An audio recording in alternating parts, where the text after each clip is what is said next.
Tanda-tanda kedatangan anak manusia yang kedua kalinya itu adalah pengulangan zamannya Nuh. Matius 24 ayat ke-37 dan ke-39. Haleluya. Shalom, shalom Elohim, shalom Elohim. Ketiga pribadi ilahi yang Esa, Bapa, Anak, dan Roh Kudus di dalam satu kesatuan yang Esa. Rohnya Bapa Syurgawi, Pak Imam Lagu, Rohnya Tuhan Yesus Kristus, Pak Aditya Nugrahanto, dan Roh Kudus Roh kebenaran. Mempelainya Ibunda Fiham dan Shalom Elohim juga buat semua para saksi surga, para mempelai-mempelainya, para malaikat-malaikatnya, para nabi-nabinya, para rasul-rasulnya, anak-anak Tuhan di seluruh penjuru muka bumi ini. Shalom, shalom Elohim bagi kita sekalian. Haleluya. Baik Bapak Ibu, saya ingin menyampaikan suatu kesaksian mimpi saya di sekitar 3 hari yang lalu, di mana mimpi itu terkait dengan kedatangan anak manusia yang mengulangi zamannya Nuh, ya, di mana yang sedang tular pada saat ini Bapak Ibu, kita melihat, kita mendengar tentang case-nya Epstein File. Itu Bapak Ibu yang memakan daging manusia. Mereka itu adalah malaikat jatuh yang merupakan manusia, ya, dimana di dalam mimpi itu saya melihat Bapak Ibu, saya melihat beberapa manusia, ya, itu memakan seorang manusia yang lainnya. Lalu ketika manusia yang tadinya itu, ketika setan itu memakan daging manusia itu, wajahnya, tubuhnya itu berubah total. Yang tadinya adalah bentuk rupa seorang manusia, itu berubah menjadi wujudnya yang buruk sekali, yang hitam dengan wajah yang buruk, dengan tubuh yang bukan lagi serupa dengan manusia. Itu setan sudah kelihatannya Bapak Ibu. Ia memakan daging manusia dan meminum darah manusia itu juga Bapak Ibu. Mereka menikmati daging manusia dan darah manusia itu karena mereka itu bukan manusia Bapak Ibu. Mereka itu hanya bertubuhkan manusia secara dunia nyata ini, tetapi roh mereka itu adalah roh malaikat jatuh, keturunan Nefilim, manusia raksasa itu, pemakan daging manusia, peminum darah manusia. Itu terjadi Bapak Ibu di zamannya Nuh, di mana di zamannya Nuh sebelum air bah itu Bapak Ibu sudah terjadi kerusakan atas muka bumi ini. Mereka mengajarkan manusia untuk berbuat jahat, berbuat dosa, dan mereka mengajarkan berbagai hal yang tidak diketahui oleh manusia. Akhirnya itu membuat manusia itu berdosa Bapak Ibu. Keturunan daripada malaikat jatuh ini, Nefilim, manusia raksasa itu memakan daging manusia dan meminum darah manusia. Sama itu terjadi pada zaman ini. Itu sudah dibukakan bagi kita. Pada saat ini terbukakan mata kita Bapak Ibu.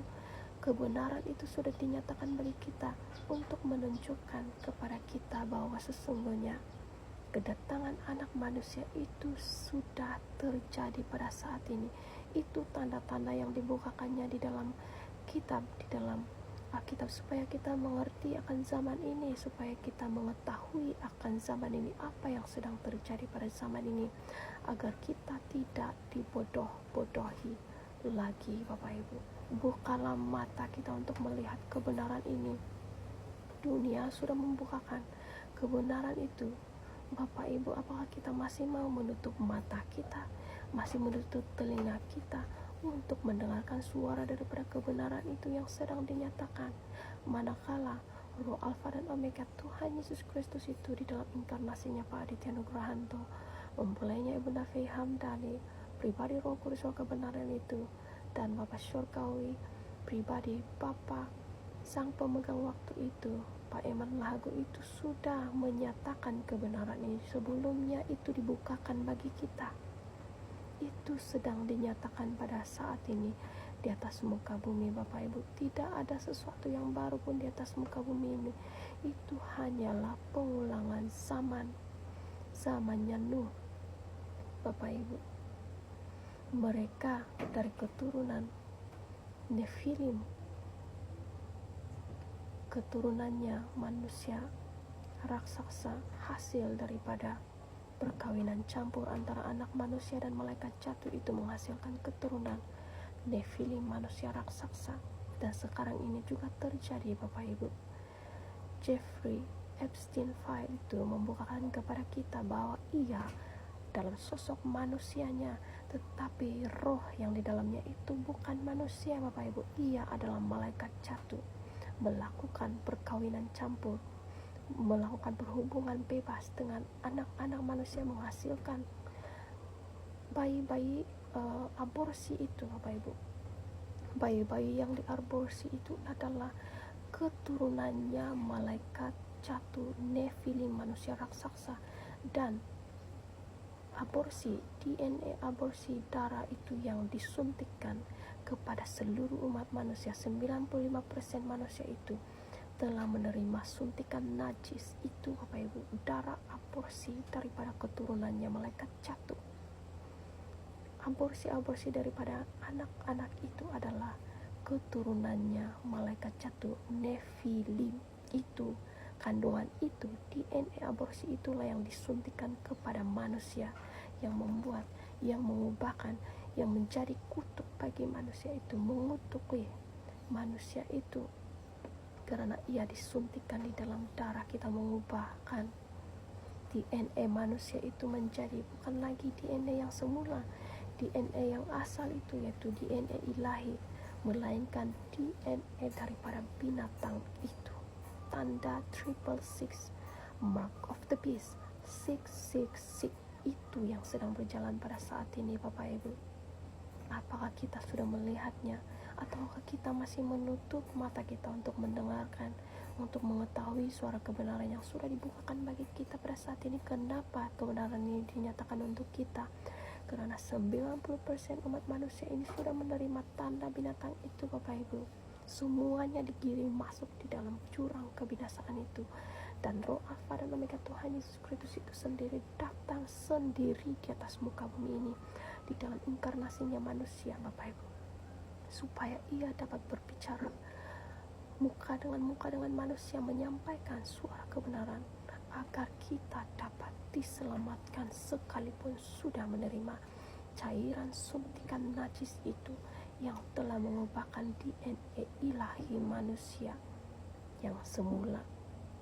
Ia memberikan kesempatan kepada kita, makanya kebenaran itu dikumandangkan Bapak Ibu, supaya kita dapat diselamatkan. Haleluya. Akibat daripada penerimaan tanda itu mengubahkan DNA kepemilikan kita yang semula itu adalah miliknya Kristus menjadi miliknya Lucifer Bapak Ibu, Lucifera. Apakah kita tidak ada sedikit terasa penyesalan Bapak Ibu akan hal itu apabila kita dibukakan tentang hal itu? Biarlah dengan kebenaran ini membukakan mata kita, menyadarinya Bapak Ibu, lalu kita datang kepada Tuhan, mencari perkenanannya, bertobat dengan sungguh-sungguh, bahwa kita itu tidak lagi serupa gambarnya, sudah diubahkan. Dengan itu kita mau mencari perkenanannya kembali, bersujud, memohon belas kasihannya kembali, agar kita bisa dinetralkan, karena yang dapat menetralkan hanyalah darah Kristus, Tuhan Yesus Kristus itu saja. Haleluya, haleluya, haleluya.